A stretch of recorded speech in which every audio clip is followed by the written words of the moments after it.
In 1941, geographer Maurice Lelano described herding in Sardinia as a condition of peculiar nomadism, which did not limit to seasonal transhumancies. In Sardinia, he says, herds and flocks are in constant movement, in search for more pastures and in continuous negotiation for land with other groups and institutions. This perpetual movement has materialized over time in spatial and formal structures that can be mapped and described, at least to a certain extent. And the recent work of local anthropologist Carlo Magia exactly focuses on one of these, the filadas. In local language, the term filada belongs to the word of goats herding. It has the double meaning of path, occupied by the daily movement of goats in search for food, and of the act of direction given to the animals by the herder, when he gives one. The filada, explains Magia, should not be understood exclusively as a place of passage, but it is the main living space of the goats, and as such it guarantees the fulfillment of the various needs of the herd. It is a peripatetic space. Beginning and ending in one fold, the black circle in this map, many filadas are created as loops. Some are longer and others shorter. Filadas may reach 10 kilometers. The more the goat walk, the better is milk production. Every morning, the goat herder evaluates which filada is best according to certain variables: season and length of the day, availability and quality of food, climate conditions, and initiates the flock to that. Then, the herder follows the flock for the entire path, or for fragments of it. This is not without a negotiation. Goats sometimes refuse to follow the preferred filada based on their instinct, if, for instance, they sense a predator on the route. In conclusion, the filada is the outcome of a negotiation between human intentionality, the opportunities and constraints to access the land, and behavioral features of the animal. But what about the carceral filada? A tale of goats and prisons.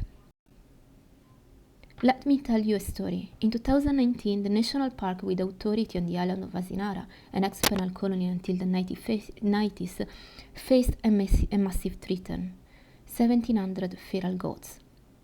A legacy of the herding practice of the penal colony, these once domesticated animals had gone wild, causing serious damages to some protected arboreal species.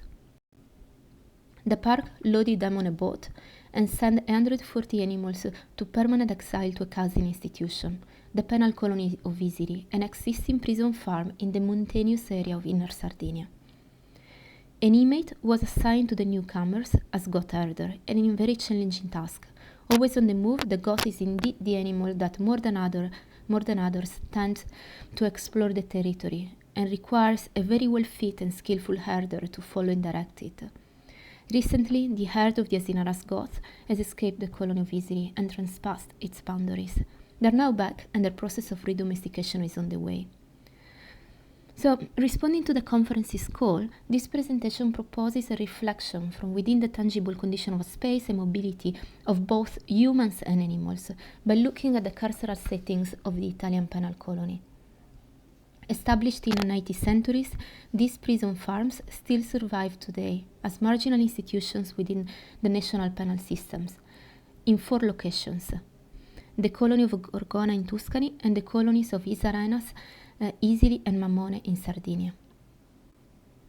In the Sardinian colonies, some inmates, as well as some members of staff, are employed as shepherds and experience carcerality by enjoying a relative freedom of movement that often unfolds disrespectful of the tracts built over time by the institution and according to a pastoral practice, nomadic herding, that has characterized Sardinia society since antiquity. But whose meat and relevance is reinforced in modernity and inside this carceral estate by the very narrative that wanted its disappearance. Territorial discipline.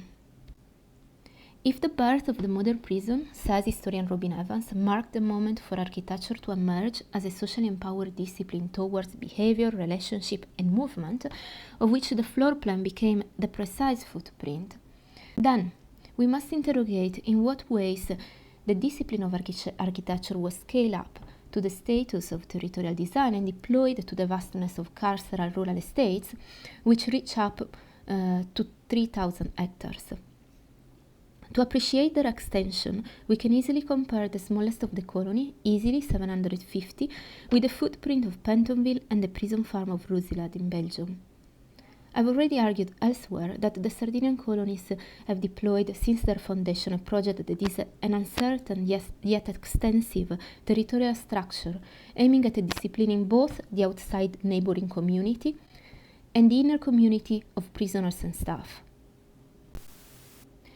These loosely fenced rural estates are structured internally in a central settlement and several detached branches. Residential subunits in charge of a specific sector of the estate, the branches control the boundaries with the free countryside, minimizing exchanges and intercourses and the trespassing of people and animals, while monitoring animals and humans' behavior, movement, and productivity within the sector. Topography and hydrology were the ground zero for an even subdivision and segregation of the colony into sectors, and hence of the inmates into subgroups. Communication was guaranteed by an infrastructure of movement that, although never completed, is quite exceptional if compared to the adjacent countryside, and includes tree-lined avenues, roads regimented by walls, bridges, and decorative jumps marking access and thresholds. Prisoners were initially organized in work crews, subjected to surveillance by armed staff. Continuous surveillance has faded over time. Working couples, if not individual, is preferred, with staff moving from one to the other intermittently, either by car or by horseback. Staff claims that prisoners in teams develop a vaguer identity and a collective responsabilization towards work, as opposed to more specialized figures that, like that of the elder inmate, acquire a precise individualistic work identity. Because of their extension, productive vocation, and need to move, the colonies anticipated close Italian prisons in allowing intermittent monitoring and enabling looser occasions of interaction between staff and prisoners. So, the colony's dynamic strategies built on careful consideration of movement throughout the estate, relying first on a hierarchical differentiation of means and autonomy of movement, by feet, on ball and chain in the pass, on horseback, tractors, little bus, cars, etc.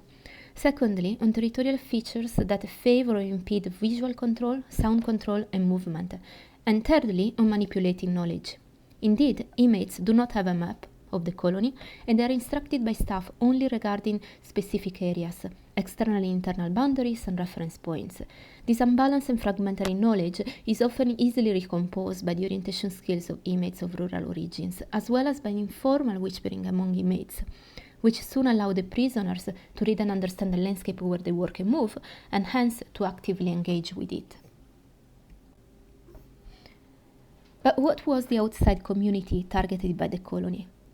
In the vision of post-feudal reformers, the outside corresponded to the nomadic realm of the countryside, that was understood, or better misunderstood, as an unproductive barbarian domain, of mostly herders, that opposed modernization by usurping the land reserved for agriculture, who denied perfect ownership, and whose anarchic nature prevented the construction of an ordered modern world.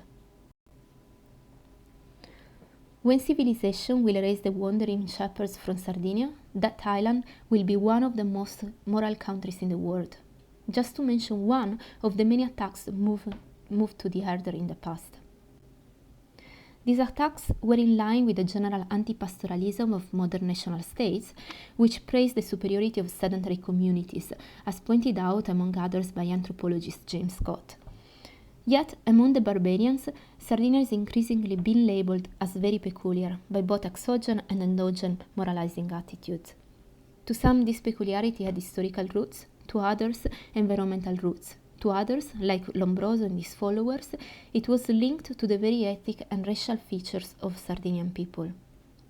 The establishment of the penal colonies in Sardinia, occupying precisely those lands that were considered the anarchic reign of the herder, must be read within the modern post-feudal anti-pastoral rhetoric and of its racist and criminalizing counterpart.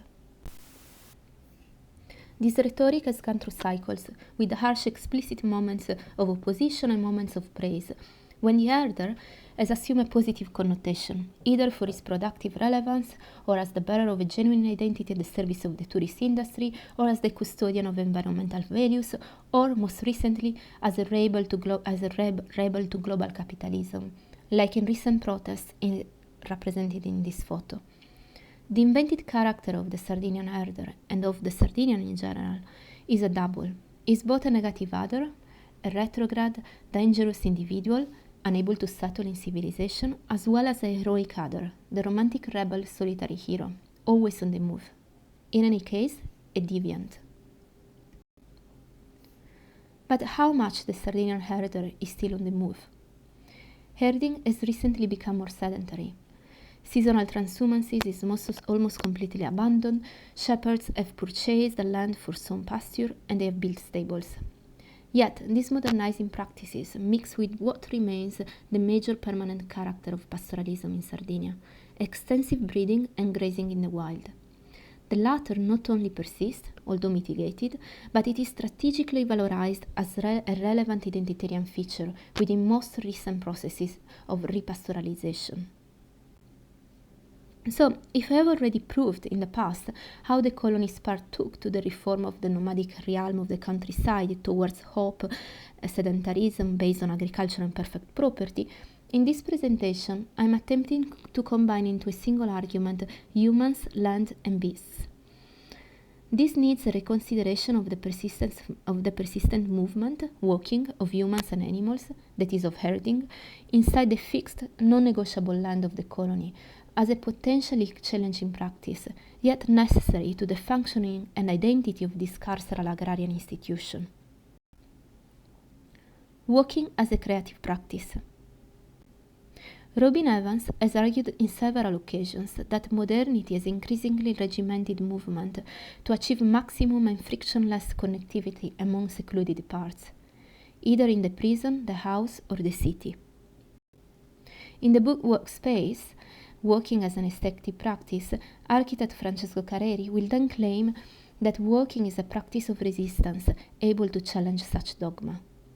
Yet, against common understanding of nomadism as an anti-architectural practice, he insists on the fact that walking is creative and materializes in space and form. What is here at stake is a different kind of architecture intended as an open indeterminate project, where the destination points are less relevant than the path itself and its formal but open definition. Also, as a creative practice, walking is relational. You meet people, you talk to people while walking, rather than just a solitary romantic action.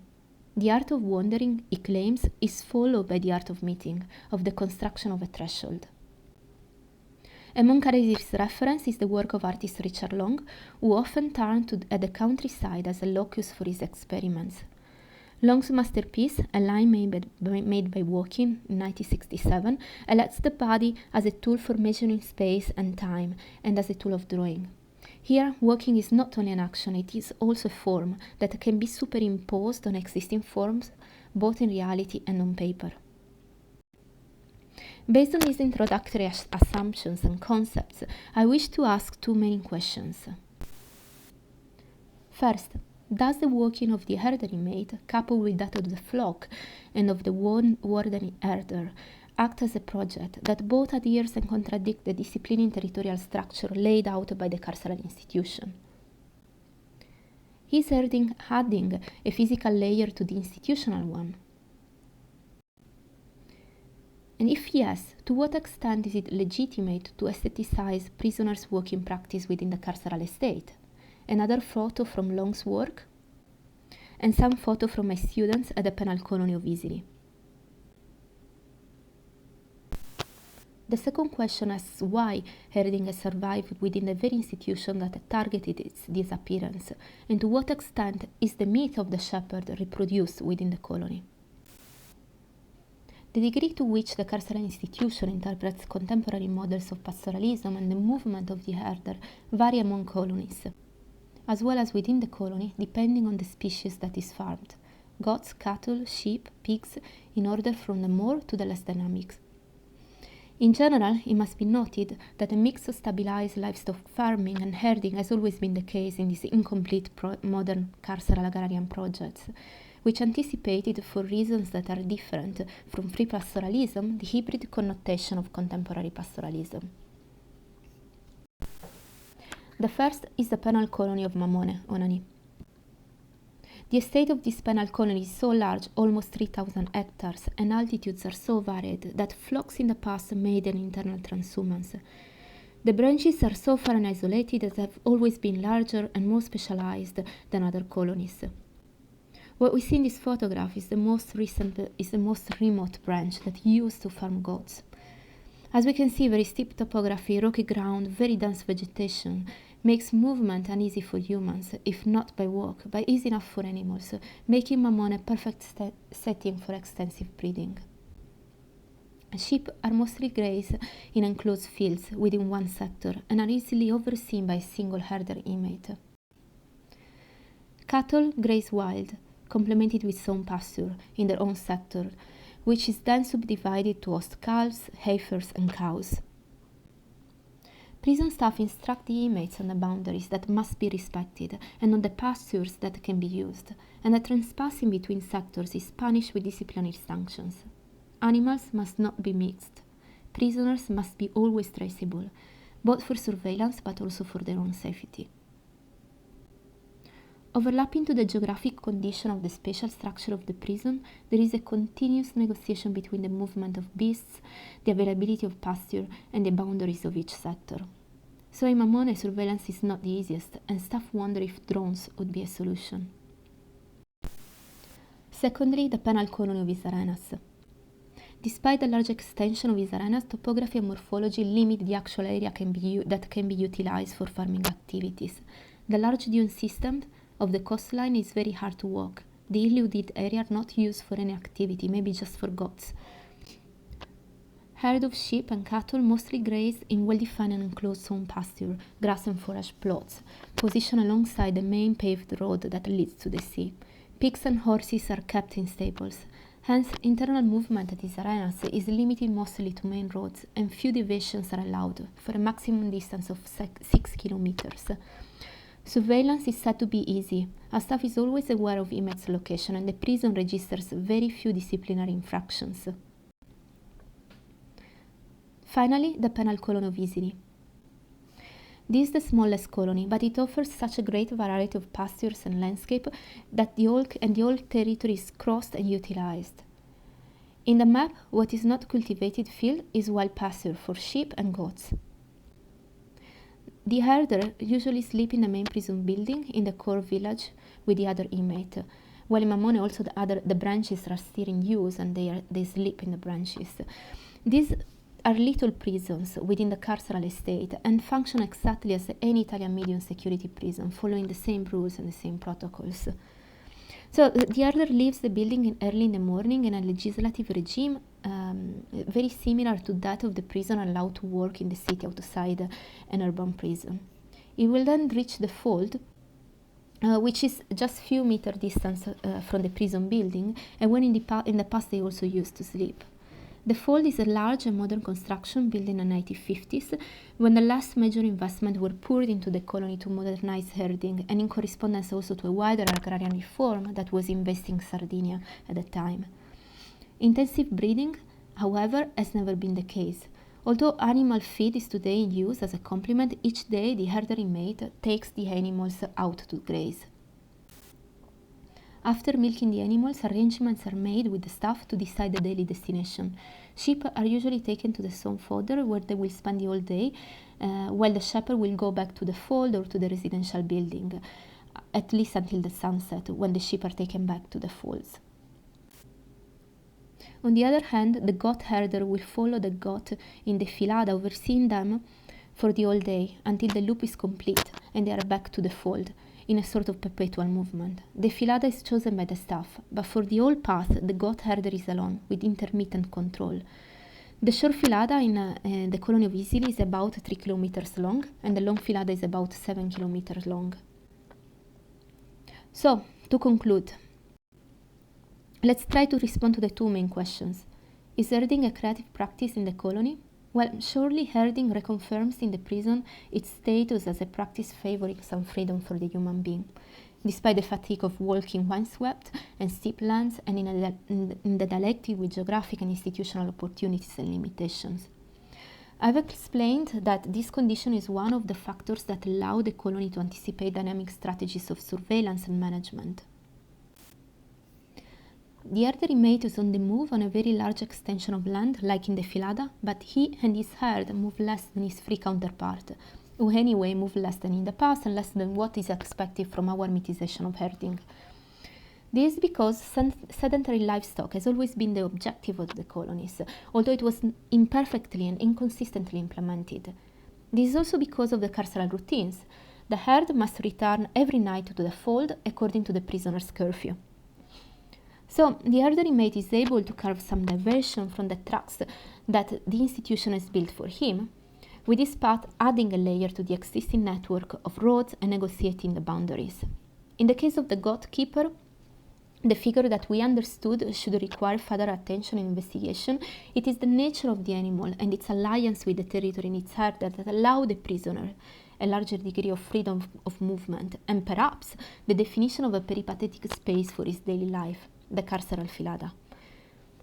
Is herding able to challenge the dogma of carceral immobility and that of modern frictionless control mobility? I still don't know with certainty, but if there is a figure that has this potentiality, is the goat herder. To respond to the second question, we can say that herding is a practice that has been absorbed and reproduced institutionally. In the 150 years imperfect project of the colony, the herder has been tamed to the extent that yet allow for its survival as a fundamentally identitarian and productive practice of the colony itself. At first sight, the survival of herding in the rural institution that was established exactly to extinguish the nomadic pastoral realm in favor of modern productive sedentary livestock and agriculture can be read as a form of internal resistance from a strong local culture to which both prisoners and staff often belong. We could hence see the permanence of herding as just an unavoidable, almost natural phenomenon. Yet it is unavoidable and natural as much as it is in free society, located with that anti-pastoral, pro-pastoral rhetoric and the adaptive character of pastoralism that we have described earlier, and that is valid also inside the prison.